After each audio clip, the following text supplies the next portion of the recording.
गंगा विक्रमच्या पायांना तेल लावण्यासाठी त्याच्या खोलीत आली होती. आज जेव्हा तो तिला आपल्या कुशीत घेऊन पायऱ्या चढून मंदिरात गेला, तेव्हा त्याच्या पायांना जखमा जाताना गंगाने अधिक खुश झाल्या होत्या. ते विक्रमने मुद्दाम आपले पाय पलंगावर अगदी मध्यभागी ठेवले होते, जेणेकरून गंगा पलंगावर बसल्याशिवाय त्याच्या पायांना तेल लावू शकणार नाही. पलंगावर बसण्याचा विचार येताच गंगेचे हृदय जोरजोरात धडधडू लागले होते. पण तिला विक्रमच्या पायांवर तेल तर लावायचेच होते. त्यामुळे तिने जास्त विचार न करता हलकेच पलंगावर अडखळत बसले आणि आपला हात विक्रमच्या पायांच्या दिशेने वाढवला. विक्रमने आपले पाय हलकेसे वरच्या दिशेने ओढून घेतले. गंगा रागाने म्हणाली, "काय करत आहात तुम्ही राजेसाहेब?" हे बोलतेवेळी जेव्हा तिला जाणीव झाली की ती कोणत्या स्वरात बोलत आहे, तेव्हा तिने लगेच आपला चेहरा खाली झुकवला. ही ती गंगा होती जी नेहमीच आपल्या राजावर आपला राग व्यक्त करत असे. पण आता तिचे असे चेहरा झुकवणे विक्रमला काही आवडले नाही. त्याने आपले पाय थोडे खाली केले. गंगाने लगेच त्याचे पाय पकडण्याचा प्रयत्न केला, पण विक्रमने पुन्हा एकदा आपले पाय वरच्या दिशेने ओढले. गंगा तोंड वाकडे करत म्हणाली, "तुम्हाला हे तेल लावायचे आहे की नाही?" विक्रम हसून म्हणाला, "माझे पाय दुखत आहेत, त्यामुळे तेल तर मला लावायचे आहे, पण कोणी प्रेमाने लावले तर ना? इथे तर असे वाटत आहे की समोरची व्यक्ती रागात बसली आहे आणि फक्त आपले काम संपवू इच्छिते. असे नाही की प्रेमाने हे तेल लावले जावे आणि प्रेमाचे 2 शब्दही बोलावेत." गंगा तोंड वाकडे करत म्हणाली, "आपल्या पत्नीला बोला प्रेमाचे 2 शब्द. मला माझे काम करू द्या. मी दासी आहे, कोणी सखी किंवा पत्नी नाही, जिच्याशी तुम्हाला प्रेमाने 2 शब्द बोलायचे आहेत." हे बोलतेवेळी तिची ती नजर विक्रमवर होती. ती कधीही आपले मत मांडण्यापासून मागे हटत नव्हती. विक्रमलाही तिची ही गोष्ट खूप आवडायची की गंगा बरोबर असो वा चूक, ती आपल्या मनातली गोष्ट स्पष्टपणे समोर ठेवत होती. विक्रमने आता आपले पाय खालच्या दिशेने केले, तेव्हा गंगाने ते धरून घेतले. पण आता विक्रमने आपले पाय वरच्या दिशेने केले नाहीत. तो फक्त हसून गंगाकडे बघू लागला आणि गंगानेही आपले काम सुरू केले. तिने हातात खूप तेल घेतले होते आणि ते विक्रमच्या पायावर लावू लागली. ती त्याच्या पायांची हलकी हलकी मालिश करत होती, कारण जास्त जोर लावला असता तर विक्रमला उलट जास्त दुखले असते. त्याचे घाव अजून ताजे होते. विक्रम जेव्हा जेव्हा वेदनेने हुंदका भरायचा, तेव्हा गंगा लगेच नजर वर करून त्याच्याकडे बघायची आणि बोलायची, "जास्त दुखत आहे काय राजेसाहेब?" विक्रम आपला चेहरा ना मध्ये हलवायचा. तेव्हा गंगा परत आपले काम करू लागायची. जवळपास अर्धा तास झाला होता. विक्रम गंगाकडे बघत म्हणाला, "तुला तुझ्या हातांमध्ये दुखत नाहीये काय?" गंगाने आपले डोके ना मध्ये हलवले आणि म्हणाले, "नाही, आणि आशा आहे की तुम्हाला तुमच्या वेदनांपासून थोडी शांतता मिळाली असेल." हे बोलून ती तिथून उठू लागली, पण विक्रमने लगेच तिचा हात पकडला. गंगाने वेदनेने भरली. ती खोटे बोलत होती की तिला आपल्या हातांमध्ये दुखत नाहीये, तर इतका वेळ मालिश केल्यामुळे तिच्या हातांना दुखत होते. आणि आता जेव्हा विक्रमने तिच्या हातांना अचानक दाबले, तेव्हा आपोआपच तिची वेदना बाहेर पडली. तिने आपले ओठ आतल्या दिशेने दाबून घेतले. लगेच पुढच्या क्षणी विक्रम हलकासा गुडघ्यावर उठला आणि गंगाकडे गंभीर नजरेने बघत म्हणाला, "खूप चांगल्या प्रकारे खोटे बोलू लागलीस, पण हे खोटे दुसऱ्यांशी बोल गंगा, आपल्या राजासोबत नाही. तो तुझे सत्य तुझ्या डोळ्यातून वाचून घेतो." गंगाने वळून त्याच्याकडे पाहिले आणि माहीत नाही कोणत्या क्षणात हरून गेली म्हणाली, "तुम्हाला माझ्या डोळ्यात काही दुसरे दिसले नाही काय?" विक्रम तिच्या प्रश्नाचे उत्तर देऊ इच्छित होता. त्याने गंगेच्या कमरेवर आपला हात ठेवला. तेव्हा गंगा एकदम थरथरली. तिला या गोष्टीची अपेक्षा नव्हती. विक्रमने आता तिला पलंगावर बसवले आणि तिच्याकडे गंभीर नजरेने बघत म्हणाला, "तू माझी वेदना दूर केलीस, तर आता माझी पाळी." गंगा एकदम गंभीर आवाजात म्हणाली, "या महालात खूप दासी आहेत. काय सर्वांची तुम्हाला अशीच काळजी असते? काय कोणा दुसऱ्या दासीच्या हातांमध्ये असेच दुखले तर तुम्ही तिची वेदनाही अशीच दूर कराल?" हे बोलतेवेळी तिची नजरही विक्रमवर गहरी झाली होती. विक्रमने तिचे दोन्ही हात आपल्या हातांमध्ये धरले आणि आपल्या हातावर तेल लावून तिच्या हातांची मालिश करू लागला होता. त्या दोघांचे हात जे एकमेकांना घासत होते, एक उबदारपणा निर्माण होत होता आणि विक्रमला एक विचित्र हलचल जाणवत होती, जी नेहमी त्याला आपल्या गंगाला स्पर्श केल्यावर जाणवायची. विक्रमने तिचा स्पर्श ऐकला, पण कोणतेही उत्तर दिले नाही. गंगा हसली आणि म्हणाली, "मी विसरते दरवेळी की मी दासी आहे. एक राजा जर दासीला प्रश्न विचारतो, तर दासीने उत्तर देणे गरजेचे आहे. पण एक दासी जर आपल्या राजाला प्रश्न विचारते तर उत्तर देणे गरजेचे नाही, पण हे वेडे मन तरीही अपेक्षा लावून बसते. हे बोलते वेळी तिने आपली नजर झुकून घेतली. विक्रम तिच्या बोलण्यावर हलकासा हसला आणि म्हणाला, त्या प्रश्नांना काय उत्तर देऊ जे तू आधीपासून जाणतेस? काय तुला माहीत नाही की मला कोणाच्या वेदनांना फरक पडतो आणि कोणाच्या वेदनांनी नाही? या महालात आधीही खूप वेळा झाले आहे की वेळेनुसार माहिती नाही कोणत्या दासींना आपल्या शरीरात वेदना जाणवली, पण विक्रम कोणाजवळ गेला नाही. पण आपल्या गंगाजवळ तो नेहमी आला होता, जेव्हाही ती त्रासात होती. हे बोलते वेळी त्याची नजर गंगावर स्थिर झाली होती आणि गंगाही त्याच्या डोळ्यात डोळे घालून बघत होती. विक्रम खरंच तर बोलत होता. नेहमी जेव्हाही गंगा वेदनेत असायची तेव्हा विक्रम तिच्या जवळ असायचा. गेल्या 4 वर्षापासून बेशक तो तिच्या जवळ आला नाही, पण जेव्हापासून गंगा या महालात आली होती तिने आपल्या वयाचा प्रत्येक टप्पा इथेच पूर्ण केला होता. जेव्हा ती जवळपास 11-12 वर्षाची होती तेव्हा तिला दर महिन्याला पोटात दुखायचे आणि त्यावेळेस विक्रम तिला सांभाळायचा. तिच्या पोटाला शेक देणे आणि तिच्या हातापायांना असेच मळणे. गंगा आपल्या नशिबावर आनंदी असायची की तिचा राजा तिच्यावर प्रेम करतो, पण तिला काय माहिती होते की बालपणीचे प्रेम तारुण्यात येताच धूसर होऊन जाईल. तिच्या डोळ्यात आता नमी दाटून आली. ती स्वतःला सावरू इच्छित होती, पण सावरू शकत नव्हती. अचानक तिने विक्रमच्या हातातून आपले हात ओढून घेतले. तेव्हा विक्रमही तिचा हात घट्ट धरू शकला नाही, कारण त्या दोघांच्या हातावर तेल लागलेले होते. गंगा आपल्या जागेवरून उठली आणि म्हणाली, मला जाण्याची परवानगी द्या. आणखीनही खूप काम आहेत जे मला उरकायचे आहेत. जर तुम्हाला कोणतीही गरज असेल तर बोलावून घ्या. हे बोलून ती लगेच तिथून जाऊ लागली. विक्रम तिच्याकडे बघत म्हणाला, गरजेच्या वेळी तीच आठवते जिची गरज असते. तू गरज नाहीयेस गंगा. गंगाने वळून त्याच्याकडे पाहिले आणि खूप व्यथित आवाजात म्हणाली, इच्छा पण तर नाही ना राहिली? विक्रम गंभीर हास्यासोबत आणि खूप गहन आवाजात म्हणाला, काही इच्छा न सांगितल्या जातात आणि न दाखवल्या जातात, बस त्यांची इच्छा केली जाते. गंगाच्या डोळ्यातून अश्रू ओघळले आणि ती तरीही हसून म्हणाली, मला बस तुमच्या लग्नाची प्रतीक्षा आहे राजेसाहेब. तुमचे आणि आरतीचे लग्न आणि माझी विदाई एकत्र होईल. हे बोलून ती लगेच आता तिथून निघून गेली आणि विक्रमने आपले डोळे बंद केले आणि आपले डोके पलंगावर टेकून दिले. गंगाने तर आपली वेदना आपल्या अश्रूंनी व्यक्त केली, पण त्याच्या जवळ तर तो पर्यायही नव्हता. गंगाला काम तर खूप होतं, पण आता ती आधी धावत येऊन आपल्या खोलीत आली आणि लगेच दरवाजा बंद करून खोल श्वास घेऊ लागले आणि सोबतच तिच्या डोळ्यात अश्रूही वाहत होते. माहीत नाही कोणता अनुभव होता ज्यात ती आपल्या राजासोबत दूर असूनही त्याच्याजवळ होती आणि त्याच्याजवळ असूनही त्याच्यापासून दूर होती. प्रेम होते, अमर्याद होते, पण त्यात तडफडही होती. ती समजू शकत नव्हती की विक्रमच्या मनात अखेर आहे काय. एका बाजूला तो तिच्यावर आपला हक्कही दाखवतो, तिची काळजीही करतो आणि दुसऱ्या बाजूला तिला स्वीकारायला तयार नाही. तो लग्न दुसऱ्या कोणाशी करत आहे, पण ते बोलणे गंगा इच्छूनही दुर्लक्षित करू शकत नव्हती. ज्यात अतिरेक प्रेम झळकत होती. ती पलंगावर आली आणि येऊन तिने आपले डोळे बंद केले. अश्रूचे काही थेंब आता तिच्या डोळ्यांच्या कडावरून ओरघळले आणि तिने लगेच कुशी बदलली, जणू कोणी दुसरे तिथे अश्रू पाहू नये. माहीत नाही कधी तिला झोप लागले, तिला कळलेच नाही. संध्याकाळचे जवळपास 3 वाजता तिचे डोळे उघडले. तेव्हा तिने समोर भिंतीवर लावलेल्या घड्याळाकडे पाहिले. 3 वाजले आहेत हे बघून ती आश्चर्यचकित झाली. तिला विक्रमसाठी जेवण बनवायचे होते. ती आपल्या जागेवरून उठली आणि लवकर हात-तोंड धुवून आपल्या खोलीतून बाहेर निघाली. पण मग अचानक तिचे पाय थांबले. हा विचार करून की विक्रम आधी तर तिच्या हाताचे जेवण खायचा, पण काल तर त्याने तिच्या हाताचे जेवण खाल्लेच नाही, तर आजही तो काय खाणार? त्यामुळे तिने स्वयंपाकघरापासून दूर राहणेच पसंत केले. तेव्हा शिवानी तिच्या जवळ आली आणि खोल श्वास घेऊन म्हणाली. गंगाने प्रश्नार्थक नजरेने पाहिले. शिवानी एक शेवटचा खोल श्वास घेऊन म्हणाली, मी कधीपासून तुमच्या उठण्याची वाट बघत होती गंगा दीदी. ते राजे म्हणाले आहेत की ते तुमच्या हाताचे बनवलेले जेवण खातील, तर तुम्ही लवकर त्यांच्यासाठी जेवण बनवा. तसेही दुपारचे जेवण कोणीच खाल्ले नाही.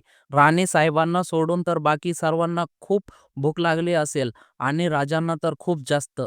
आज त्यांनी तुम्हाला आपल्या कुशीत घेऊन इतक्या पायऱ्या चढल्या आहेत. आता जा आणि जाऊन त्यांच्यासाठी जेवण बनवा.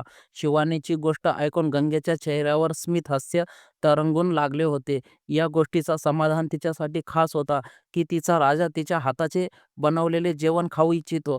ती आता लगेच हसून स्वयंपाकघराच्या दिशेने वाढली, पण काही अंतरावर उभी असलेल्या मीनाच्या चेहऱ्यावर धूर्त स्मित हास्य तरंगले.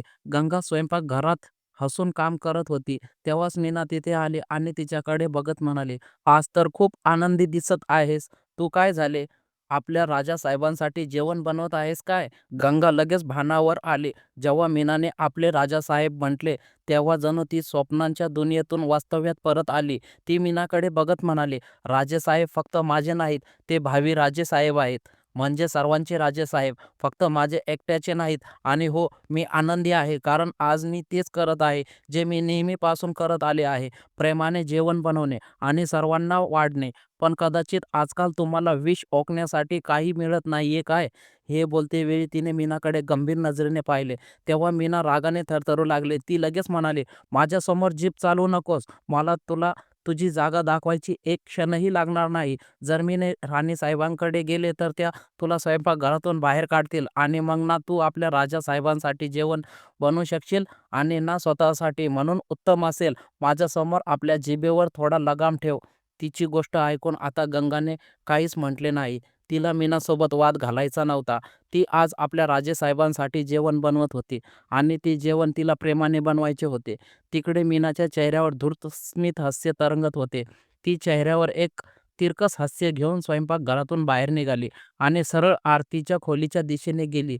जशी ती आरतीच्या खोलीत आली, तिने पाहिले की आरती समोर आरशासमोर उभी आहे. ती हसली आणि म्हणाली, "होणारी महाराणी आरशासमोर उभी आहे, पण असे होऊ नये की महाराणी तुम्ही स्वप्न बघत राहाल आणि राजांना कोणी दुसरेच घेऊन जाईल." मीनाच्या गोष्टीवर आरतीने वळून तिच्याकडे पाहिले. ती रागाने म्हणाली, "म्हणायचे काय आहे तुला?" मीना लगेच म्हणाली, "देवाने खोटे बोलू नये, पण मी आत्ताच बघून आले आहे की स्वयंपाकघरात राजांसाठी खूपच खास जेवण बनत आहे आणि ऐकले आहे की त्या जेवणात खूप काही मिसळले जात आहे, जेणेकरून जो कोणी खाईल तो बस पूर्णपणे वशमध्ये होऊन जाईल." तिची गोष्ट ऐकून आरतीचा चेहरा रागाने थरथरू लागला होता. ती दात ओठ खात म्हणाली, "त्या मुलीची इतकी हिंमत?" मीना लगेच म्हणाली, "हिंमतबद्दल तर तुम्ही विचारूच नका. तिच्यात किती हिंमत आहे हे तर तुम्ही मंदिरात बघितले आहे ना. कशी ती राजांच्या कुशीत चढून आरामात मंदिरात कुलदेवीचे दर्शन करून आली. बघितले होते मी. तिच्या पायाला इतकाही मार लागला नव्हता तिला की ती स्वतः पायऱ्या चढू शकू नये. आणि जर तिला पायऱ्या चढताना दुःख होते तर ती नकार देऊ शकत होती, बाजूला बसून राहू शकत होती आणि येताना आमच्या सोबत परत येऊ शकत होती. पण नाही, तिला तर स्वतःहून राजांच्या कुशीत यायचे होते. हेच तर सुरुवातीपासून करत आली आहे ती. तेव्हाच तर तुम्ही राजांच्या तोंडून इतक्या वेळा तिचे नाव ऐकले. नाहीतर तुम्ही कधी दुसऱ्या कोणा दासीचे नाव ऐकले आहे काय राजांच्या तोंडून?" तिची गोष्ट ऐकून आरतीही हैराण होत होती. कारण विक्रमने कधीही दुसऱ्या कोणाबद्दल तिच्यासमोर उल्लेख केलाच नव्हता. ती रागाने म्हणाली, "बस, खूप झाले. आतापर्यंत या मुलीने जे करायचे होते ते करून चुकली आहे. पण आता विक्रम फक्त आणि फक्त माझा हक्क आहे आणि ही त्याला आपल्या वशमध्ये करू शकत नाही. ही त्याला आपल्या गोष्टींच्या जाळ्यात फसवू शकत नाही. मीही बघते की विक्रम तिच्या हाताचे बनवलेले जेवण कसे खातो." हे बोलतेवेळी तिच्या चेहऱ्यावर राग अतिरेक वाढला होता. जवळपास 1 तासानंतर सर्व लोक जेवण करायच्या ठिकाणी जमा होऊ लागले. खरे तर वर्षाजींनी जेवण केले होते, पण त्या तरीही डायनिंग टेबलवर आल्या, कारण मीनाने इकडे तिकडे जे विष ओकले होते ते ओकण्यासाठी त्यांनीच मीनाला पाठवले होते आणि आता त्या त्या विषयाचा परिणाम बघू इच्छित होत्या. सर्व लोक डायनिंग टेबलवर आले होते आणि विक्रम आणि रणजित राजे एकमेकांच्या समोर बसले होते. विक्रम इकडे तिकडे आपली नजर फिरवत होता. तो गंगेची वाट पाहत होता. आज तो किती दिवसांनी गंगेच्या हाताचे जेवण खाणार होता. त्याच्या चेहऱ्यावर उत्सुकता वेगळीच होती. तेव्हा स्वयंपाकघरातून गंगा बाहेर निघाली. तिच्या हातात एक भांडे होते, ज्यातून खूप सुंदर सुगंध येत होता. असे वाटत होते जणू तिने त्या भांड्यात आपले सगळे प्रेमच विक्रमसाठी वाढले असावे. तिने ते भांडे टेबलावर ठेवले आणि मग हसून एक नजर विक्रमकडे पाहिले. विक्रमची नजरही तिच्यावर होती आणि आता लगेच पुढच्या क्षणी गंगाने आपली नजर त्याच्यावर हटवली. ती आपल्या राजेसाहेबांना बघितल्याशिवाय राहू शकत नव्हती आणि त्याच्या नजरेची तीव्रता स्वतःवर बर्दाश्तही करू शकत नव्हती. विक्रमने जेव्हा तिला अशी नजर चुरवताना बघितले, तेव्हा त्याच्या चेहऱ्यावर स्मित हास्य तरंगले. लगेच पुढच्या क्षणी आता गंगाने सर्वांना जेवण वाढायला सुरुवात केली. ती आणि एक दुसरी दासी मिळून जेवण वाढत होत्या. दुसरी दासी रणजित राजे आणि वर्षाजींना जेवण वाढू लागली. गंगा हसून विक्रमजवळ आली आणि त्याच्या ताटात जेवण वाढू लागले. आरती, जी आतापर्यंत जिथे खुर्चीवर बसली होती, तिचा चेहरा पाहून एकदा रागाने थरथरत होता. तिचा चेहरा वरपर्यंत भरल्या होता वर्षाजी तिच्याकडे पाहिले आणि खूप प्रेमाने म्हणाल्या, "काय झाले बाळा तुला? इतकी का रागात दिसत आहेस?" आरती भडकून म्हणाली, "आणि काय करू मी काकूजी? म्हणजे मला तर समजतच नाहीये, की अखेर इथे चाललंय काय आहे?" तिच्या उत्तरावर विक्रम आणि रणजित राजे त्यांनाही तिच्याकडे पाहिले. गंगेनी नजरही या वेळेस आरतीवर होती. आरतीची गोष्ट ऐकून वर्षाजी लगेच म्हणाल्या, "तू इतकी परेशान का आहेस? आणि काय समजत नाहीये तुला? कोणी अडचण आहे काय? जर कोणी अडचण आहे तर आम्हाला सांग." आरती रागाने गंगेकडे बघत म्हणाली, "तुम्ही माझी अडचण दूर कराल काय काकूजी?" तिच्या गोष्टीवर वर्षाजी हसून म्हणाल्या, "नक्कीच, का नाही? तू आमची होणारी सून आहेस. आम्ही तुझी अडचण दूर करणार नाही तर आणखीन कोण करणार आहे सांग आम्हाला. कोणी काय म्हटले तुला?" आरती तिरकस हास्यासोबत म्हणाले, "कोणामध्ये इतकी हिंमत नाही की मला काही म्हणेल. आरती पाटील आहे. मी लोकांची जीभ ओढवण्यापूर्वीच त्यांची जीभ कापायला मी चांगल्या प्रकारे जाणते. पण इथे ज्या मुलीने माझे डोके खराब केले आहे, सध्या मी तिला काही म्हटले नाही आणि वाट आहे की ज्यांच्याकडून मला अपेक्षा आहे ते तिची जागा खूप चांगल्या प्रकारे दाखवतील. पण वाटते स्वतः पूर्णपणे तिच्या वशमध्ये झाले आहेत." गंगाला तिचे बोलणे ऐकून विचित्र वाटू लागले. तिला इतके जाणवले होते की आरतीचे हे सर्व बोलणे तिच्यासाठी आहे. तिकडे विक्रम लगेच म्हणाला, "काय झाले आरती? तू गंगाकडे अशी का बघत आहेस? आणि या सर्व गोष्टींचा अर्थ काय आहे?" आरती रागाने म्हणाली, "जसे तुम्हाला माहिती नाही विक्रम, म्हणजे हे सर्व तुम्हाला दिसत नाहीये की तुम्ही बघू इच्छित नाहीत. कशी ही मुलगी तुमच्या जवळ येण्याचा प्रयत्न करत आहे. इथे आणखीनही खूप दासी आहेत. त्याही तर तुम्हाला जेवण वाढू शकतात ना? त्याही तर तुमच्यासाठी जेवण बनवू शकतात ना? पण हे जेवण या गंगेनेच का बनवले? आणि हीच तुम्हाला जेवण का वाढत आहे? तुम्ही जाणता का? जर ही नाही जाणत तर काय मी उत्तर देऊ?" विक्रम थोडा कठोर भाषेत म्हणाला, "मला वाटत नाही की आपण या गोष्टीवर काही बोलायला पाहिजे. आरती, जेवण कोणीही बनवो, कोणीही वाढो, फरक पडत नाही. बस इतके असायला पाहिजे की जेवण प्रेमाने बनवले असो आणि प्रेमाने खाल्ले जावे. आणि गंगाने मला वाटत नाही कोणाशी काही म्हटले आहे किंवा कोणाचे मन दुखवले आहे." वर्षाची लगेच म्हणाल्या, "तू गंगेची बाजू घेत आहेस आणि विक्रम, जर आरतीला नाही आवडत गंगेने तुझ्यासाठी जेवण बनवणे किंवा तुला जेवण वाढणे, तर तू तिला नकार का देत नाहीस? हे ताट सोड, मी आत्ताच तुझ्यासाठी दुसरे जेवण बनवून देते आणि सोबतच कोणी दुसरी दासी तुम्हाला जेवण वाढेल. गंगा पुढच्या वेळी कोणासाठीही जेवण बनवणार नाही." वर्षाजींची गोष्ट ऐकून गंगेच्या डोळ्यात नमी तरंगू लागली. विक्रमने गंगेकडे पाहिले. तिच्या डोळ्यात नमी बघून जणू त्याच्या मनाला काहीतरी होऊ लागले. आत्ताच काही वेळेपूर्वी किती आनंदी होती ती, जेव्हा तिला माहीत पडले की तिची राजेसाहेब तिच्या हाताचे जेवण बनवलेले खाऊ इच्छितात. पण आता तिच्या मनाला तेवढाच जास्त त्रास होत होता. ती आपला चेहरा झुकून घेऊन म्हणाली, "जर माझ्याकडून कोणती चूक झाली असेल तर मला माफ करून द्या. पण मी जेवण अगदी तसेच बनवले आहे, जसे मी नेहमीपासून बनवत आहे. फक्त आजपासून नाही. मी खूप कठीणपणे 6-7 वर्षाची होती, तेव्हा मी या महालाच्या स्वयंपाकघरात पहिले पाऊल ठेवले होते.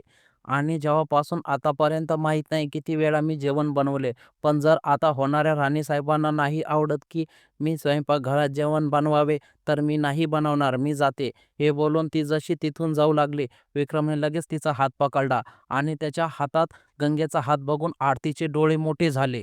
भाग 12वा लवकरच येत आहे. यावेळी कथा फक्त बदललेली नाही, तर धडधड आणखीन वेगाने वाढेल.